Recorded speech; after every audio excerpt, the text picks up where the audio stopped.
Assalamualaikum semuanya. Selamat datang di Hunting Cerita, channel yang memberikan kisah nyata dan menarik untuk dibahas. Namun sebelum itu mengklik tombol subscribe terlebih dahulu dan jangan lupa untuk menuliskan sholawat di kolom komentar agar kita mendapatkan syafaat di akhir kelak di sudut kota kecil bernama Kertajaya, berdiri pasar rakyat yang telah berdiri sejak zaman penjajahan. Pasar Melati namanya adalah nadi ekonomi warga. Setiap pagi, ibu-ibu dengan keranjang rotan, pedagang sayur dengan gerobak tua, dan anak-anak kecil berlarian di sela-sela lapak. Hiruk-pikuknya adalah irama harian yang menenangkan bagi warga.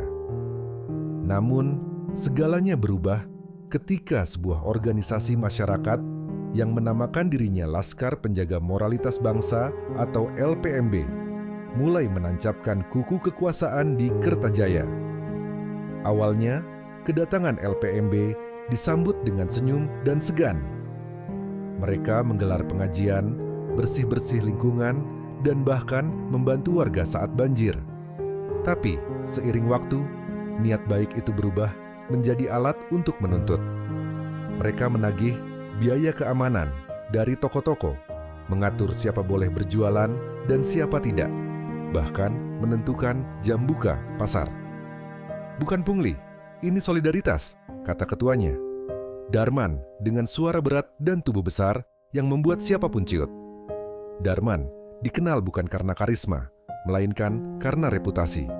Ia mantan preman pelabuhan yang kini bersurban, membawa tongkat, dan dikawal pria-pria berbadan kekar yang selalu memakai jaket bertuliskan LPMB di punggungnya. Meski organisasi itu tak terdaftar resmi, nyalinya justru melebihi aparat. Masalah bermula ketika pemerintah kota mengucurkan dana peremajaan pasar sebesar 2 miliar rupiah. LPMB merasa berhak atas jatah proyek. Mereka mendekati kepala pasar, Burini, dengan proposal yang, meskipun samar, jelas. Serahkan sebagian proyek atau bersiap menghadapi konsekuensi. Burini, perempuan tegas dengan kacamata bulat dan rambut selalu disanggul rapi, menolak dengan sopan namun tegas. Semua proses harus lelang. Saya tak bisa menunjuk langsung. Darman menyipitkan mata. Ibu terlalu berani untuk orang yang tinggal di kota sekecil ini. 3 hari setelah penolakan itu, pagi yang biasa berubah mencekam. Pukul 5 pagi, puluhan anggota LPMB datang ke Pasar Melati. Mereka berdiri di pintu masuk, mengenakan jaket ormas, memblokir jalan dengan motor, dan membentangkan spanduk bertuliskan, "Pasar Melati ditutup hingga keadilan ditegakkan." Pedagang bingung. Beberapa mencoba masuk, tapi diadang. Ada yang dimaki, ada yang diintimidasi. Bahkan seorang penjual ayam ditendang hingga keranjangnya tumpah. Burini segera menghubungi aparat. Namun, polisi datang 2 jam kemudian, hanya untuk mediasi. "Kami tidak bisa bertindak kecuali ada pelanggaran hukum yang jelas," kata salah satu polisi dengan nada canggung. Sementara itu, Darman berdiri di belakangnya, tersenyum mengejek, tangannya menggenggam tongkat kayu. Pasar tutup.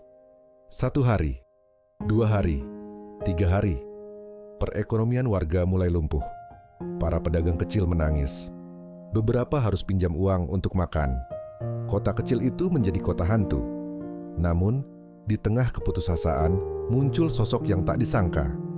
Tari, anak dari penjual tempe yang kuliah hukum di ibu kota. Ia pulang kampung karena libur semester dan tak bisa diam melihat ketidakadilan merajalela. Tari mulai merekam. Ia wawancarai para pedagang, merekam aksi intimidasi LPMB, dan mengunggah semuanya ke media sosial. Ia juga membuat petisi daring, "Selamatkan Pasar Melati dari teror ormas." Dalam 2 hari, petisi itu ditandatangani oleh lebih dari 50.000 orang. Video-video itu viral. Media nasional mulai meliput. Nama Darman dan LPMB jadi sorotan. Desakan datang dari berbagai pihak. Akhirnya, gubernur turun tangan. Pasukan Brimob dikerahkan. Dalam 1 malam, pasar diamankan, LPMB dibubarkan dan Darman ditangkap atas dugaan pemerasan, kekerasan, dan pengancaman.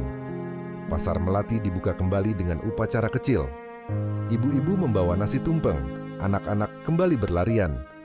Bu Rini menangis haru. Dan Tari, si gadis muda dengan idealisme tak tergoyahkan, diangkat sebagai duta anti korupsi oleh pemerintah daerah. Darman, ia kini menjadi legenda Kelam Kertajaya. Nama yang disebut orang tua sebagai peringatan. Jangan serakah nak, nanti jadi kayak Darman. Namun bagi rakyat kecil, cerita ini jadi pengingat bahwa kekuasaan tak pernah abadi. Dan pasar, tempat rakyat menggantungkan hidup, bukanlah ladang kekuasaan, tapi rumah bagi harapan. Pasar Melati kembali hidup, namun tidak seperti dulu. Meski tawa dan senyum kembali terdengar, luka yang ditinggalkan LPMB belum benar-benar sembuh. Beberapa pedagang masih trauma, dan sebagian lagi memilih tak kembali berdagang karena takut akan kejadian serupa terulang.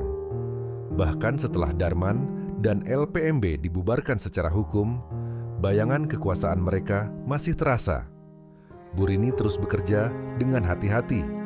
Kini ia didampingi oleh tim pengawas dari pemerintah provinsi.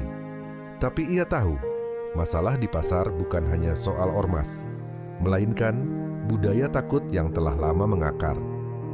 Sebuah ketakutan yang membuat warga diam, bahkan ketika diperas terang-terangan. Sementara itu, Tari, yang sempat dielu-elukan bak pahlawan lokal, justru merasa gelisah. Ia menerima banyak undangan wawancara, seminar, bahkan ditawari beasiswa penuh oleh salah satu universitas terkemuka. Tapi di balik semua itu, ia sadar satu hal, perjuangan belum selesai. Darman mungkin dipenjara, ujar Tari pada ibunya suatu malam, tapi jaringannya belum benar-benar mati. Ibunya mengangguk pelan. Beberapa orang LPMB sekarang gabung ke ormas lain. Ganti nama, tapi orangnya sama. Desas-desus mulai beredar. Ada yang menyebutkan bahwa mantan anggota LPMB mulai berkumpul kembali, kali ini di wilayah pasar yang lebih kecil, Pasar Anyelir. Dan kabarnya, mereka mulai menggunakan metode yang sama, intimidasi, ancaman, dan pemalakan. Tari tak tinggal diam. Ia mengajak beberapa pemuda dan mahasiswi dari Kertajaya membentuk kelompok advokasi rakyat bernama Suara Jalanan. Mereka melakukan edukasi hukum gratis untuk para pedagang, membagikan selebaran hak-hak warga, bahkan membuat hotline aduan warga yang bisa diakses 24 jam. Namun, tak lama setelah itu, teror datang. Suatu malam, kios milik Pak Rojali, pedagang yang dulu vokal melawan LPMB, dibakar habis. Tak ada korban jiwa, tapi semua barang dagangannya ludes. Di tembok pasar tertulis dengan cat merah besar, "Jangan lupa siapa yang sebenarnya berkuasa." Warga kembali gemetar. Banyak yang menyalahkan Tari dan kelompoknya. Dulu damai saja, sekarang malah ribut lagi. Teriak seorang ibu di forum warga. Tapi Tari tak gentar. Apa damai artinya membiarkan pemerasan terjadi? Apa kita harus diam karena takut? Jawabnya tegas, menatap mata-mata penuh kemarahan dan ketakutan. Bu Rini diam-diam menghubungi seorang temannya, Letnan Anwar, yang kini bertugas di unit Intel Polda. Ia menjelaskan situasi terbaru dan mengirimkan semua data yang dikumpulkan Suara Jalanan. Beberapa minggu kemudian, Pasar Anyelir disusupi oleh tim Intel. Mereka merekam aktivitas mencurigakan, transaksi ilegal, bahkan percakapan kode dari mantan LPMB yang kini menamai diri mereka Gerakan Laskar Rakyat Suci atau GLRS. Tapi GLRS kini lebih licin. Mereka tak memakai kekerasan langsung, melainkan tekanan sosial, ancaman tak kasat mata, dan permainan psikologis. Puncaknya terjadi saat Tari sendiri diikuti saat pulang dari kampus. Dua pria asing menguntitnya dengan motor, lalu melemparkan batu ke arahnya dengan secarik kertas terikat. "Berhenti bicara, atau ibu kamu jadi gantian." itu malam terpanjang dalam hidup Tari. Ia tak tidur, hanya duduk di samping ibunya yang sudah tidur, tangannya menggenggam pisau dapur, jaga-jaga jika sesuatu terjadi. Keesokan harinya, ia membuat keputusan. Ia tidak akan mundur, tapi ia juga tak bisa sendirian. Tari menghubungi media nasional dan LSM besar. Ia membocorkan semua bukti kegiatan GLRS, termasuk ancaman yang ia terima. Dukungan kembali mengalir. Bahkan Komnas HAM turun tangan. Pemerintah pusat yang awalnya diam, kini mengirim tim gabungan polisi dan kejaksaan. Dalam operasi besar yang diberi nama Operasi Pasar Bersih, para anggota GLRS ditangkap serentak di 4 lokasi berbeda.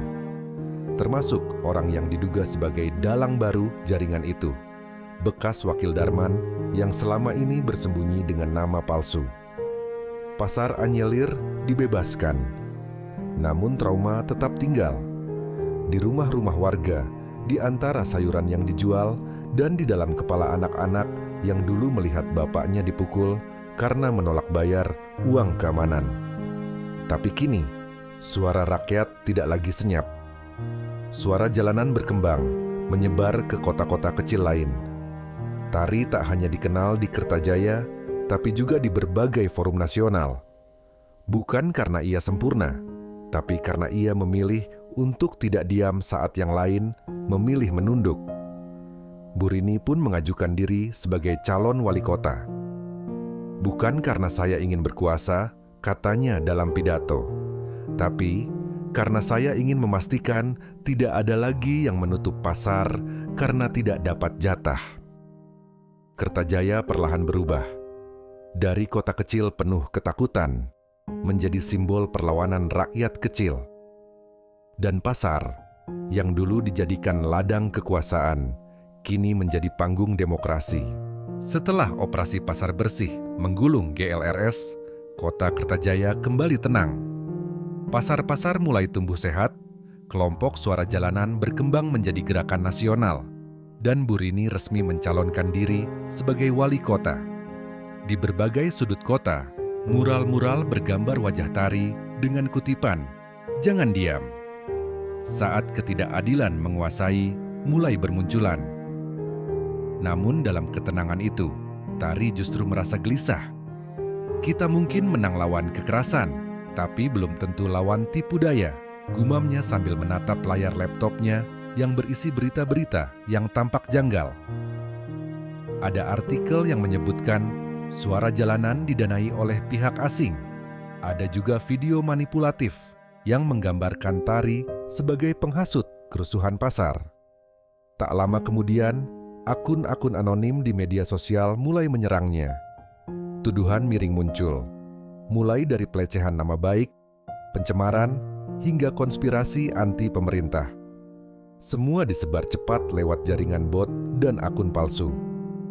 "Ini bukan sekadar perlawanan, Tar," ujar Ardi, sahabatnya yang juga anggota Suara Jalanan. "Ini serangan sistematis. Dan musuh kita bukan lagi preman pasar. Ini lebih dalam." Ternyata, di balik semua itu, ada sebuah konsorsium bisnis politik yang perlahan terkuak. Sebuah kelompok bayangan bernama Sindikat Tangan Hitam yang memanfaatkan ormas-ormas kecil untuk menciptakan instabilitas, lalu menawarkan solusi dalam bentuk investasi pengamanan.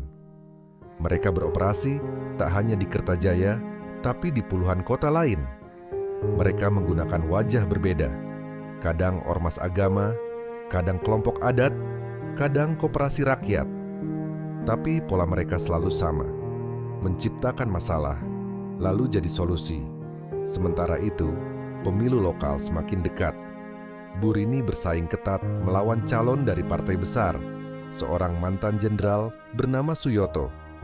Meski terlihat bersih, Suyoto diam-diam didukung oleh tokoh-tokoh yang terkait dengan sindikat. Ia menggunakan kampanye populis, membangun stadion baru, menurunkan pajak, namun diam terhadap isu ormas dan pemerasan pasar.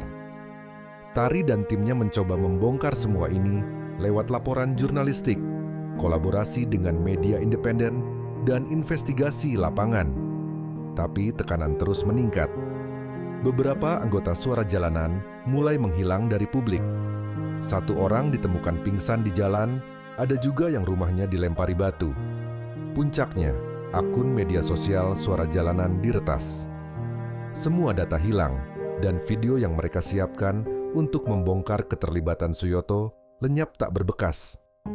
Ini bukan sekadar perlawanan digital, ucap Tari dengan suara gemetar. Ini perang identitas. Ia sadar bahwa musuh yang dihadapi sekarang tidak lagi memakai senjata dan kekerasan fisik, tapi algoritma, pencitraan, dan pengaruh opini. Dalam sekejap, publik bisa dibelokkan, kebenaran bisa dipelintir, dan jika orang jujur kehilangan narasi, maka koruptor bisa tampil bak pahlawan. Tari memutuskan untuk melakukan satu hal terakhir, membuka semua bukti di depan umum secara langsung.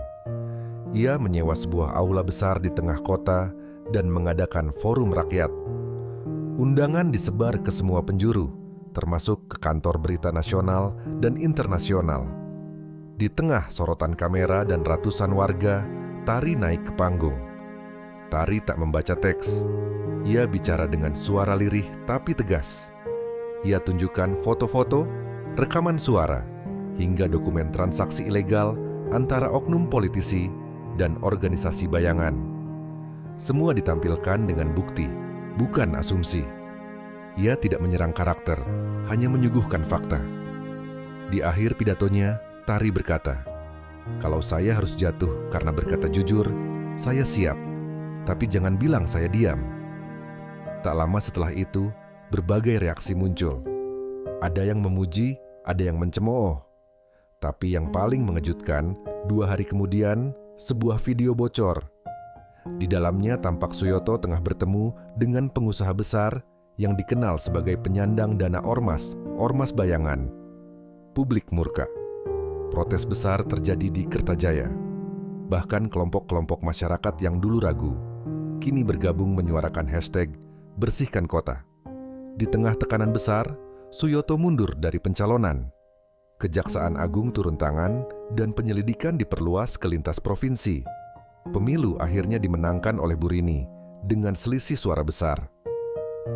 Di hari pelantikannya, Bu Rini tak naik podium sendirian. Ia menggandeng Tari dan berkata, "Perjuangan ini bukan karena satu orang, tapi karena suara yang dulu diremehkan. Suara pasar, suara ibu-ibu, suara anak-anak muda yang berani melawan meski tahu bisa kalah." Tari tidak ingin jabatan. Ia menolak semua tawaran politik, tapi ia tahu perjuangan tidak selesai. Pasar Melati kini memiliki lembaga pengawas warga dikelola oleh komunitas. Suara Jalanan berkembang menjadi platform nasional anti korupsi, dan di pojok pasar berdiri sebuah bangku batu dengan tulisan, "Disinilah suara kecil pertama kali menantang keangkuhan." Kemenangan Bu Rini dan tumbangnya Suyoto menjadi sorotan nasional. Kertajaya dipuji sebagai contoh kota kecil yang mampu melawan oligarki dan ormas bayangan. Tapi seperti semua kemenangan, euforia tak bertahan lama. Hanya 3 bulan setelah pelantikan, satu kasus mencuat, proyek revitalisasi Pasar Anggrek. Proyek senilai 12 miliar rupiah ini, yang katanya untuk modernisasi pasar, ternyata ditangani oleh PT Mitra Nusantara, perusahaan swasta yang punya rekam jejak buruk, pernah tersandung korupsi pengadaan alat kesehatan, dan sekarang muncul kembali dengan nama baru. Bukankah ini perusahaan yang kita blacklist tahun lalu? Tanya Tari tajam saat rapat komunitas Suara Jalanan. Iya, jawab Ardi sambil melemparkan berkas ke meja. Dan kontraknya ditandatangani tanpa lelang terbuka. Tari terdiam. Nama Bu Rini tercantum dalam dokumen pengesahan. Sebagai seseorang yang dulu memperjuangkan integritas, Tari merasa hancur. Ia menolak percaya begitu saja. Ia mendatangi Bu Rini langsung ke kantor wali kota. Tidak sebagai wartawan, bukan sebagai aktivis, tapi sebagai teman seperjuangan. "Kau bilang ingin menjaga pasar. Sekarang kau biarkan mereka menguasai lagi dari pintu yang berbeda," tuduh Tari. Bu Rini menatapnya lama, kemudian menunduk. Aku ditekan. Kalau proyek itu tak jalan, dana pusat dipotong. Dan perusahaan itu, mereka punya jalur ke atas, Tar. Ke kementerian. Tari tidak puas. Lalu, apa bedanya kamu dengan pejabat yang dulu kita lawan? Malam itu Tari pulang dengan hati remuk.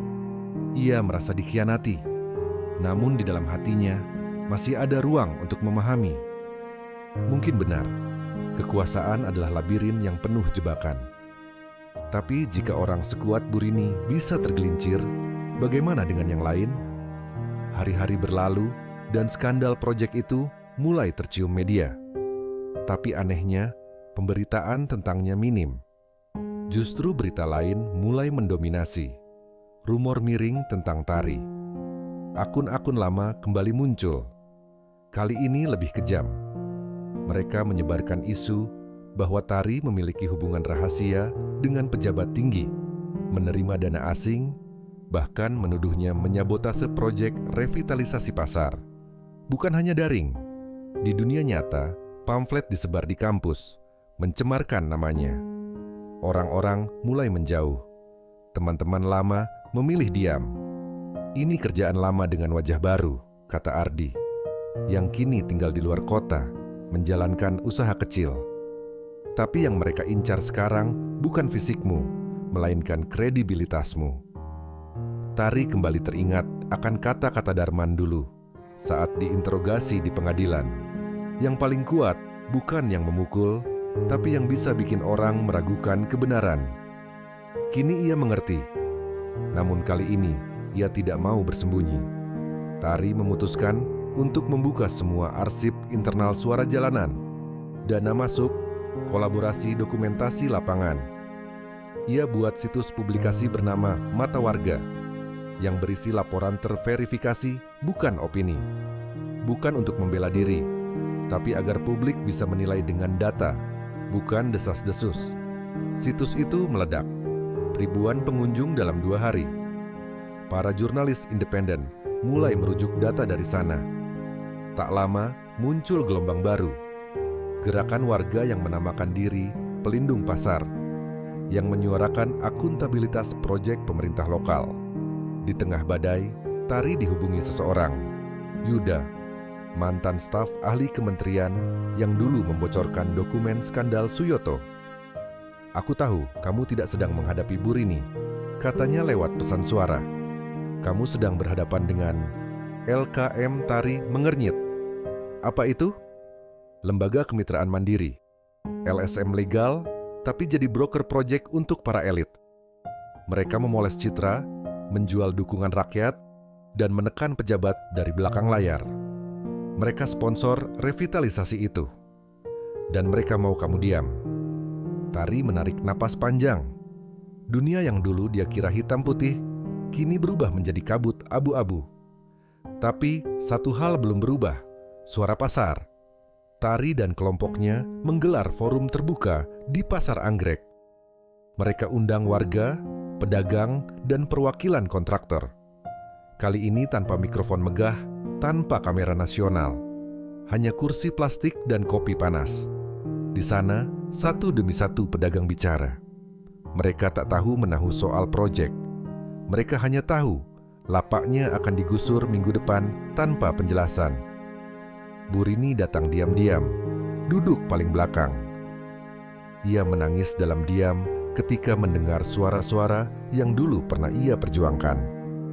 2 hari kemudian, Burini mengumumkan penghentian sementara proyek revitalisasi dan membentuk tim audit independen.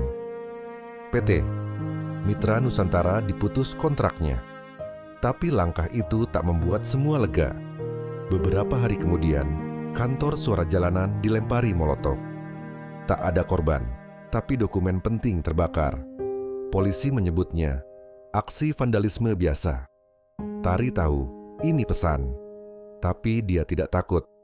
Di depan reruntuhan kantor kecil itu, ia menulis satu kalimat besar di tembok. "Kami tidak butuh simbol, kami butuh sistem yang berpihak."